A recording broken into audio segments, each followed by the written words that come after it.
Okay, let's divide two whole numbers and see what happens when we're going to end up with a decimal as the quotient.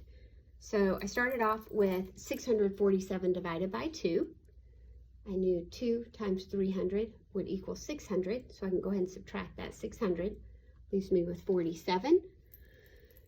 2 times 23 would be 46. That's as close as I can get to 47 without going over. So now I have a remainder of 1. Once I get to the point where I have a remainder that is smaller than the divisor, I have a couple of options. One thing I can do is just take that remainder that I have left, and it will become the numerator of the fraction part of a mixed number. So now the remainder becomes the numerator, that's 1, and the divisor becomes the denominator.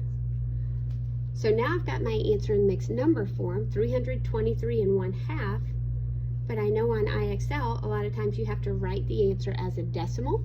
So if that's the case, I've got to figure out which decimal is equivalent to 1/2. I want to look at the different place values that are represented by decimals. And I've got tenths, and I've got hundredths, and I've got thousandths. So I want to figure out which decimal place I can make an equivalent fraction to 1/2. So 1/2 would equal some tenths. 2 times 5 is 10. So obviously I've got to do the same thing to the numerator. 1 times 5 is 5. So 1/2 is equivalent to 5/10.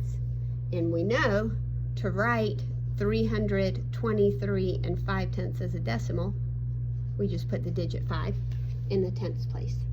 So that's one way to get a decimal answer when you end up with a remainder. Another way that you can get a decimal answer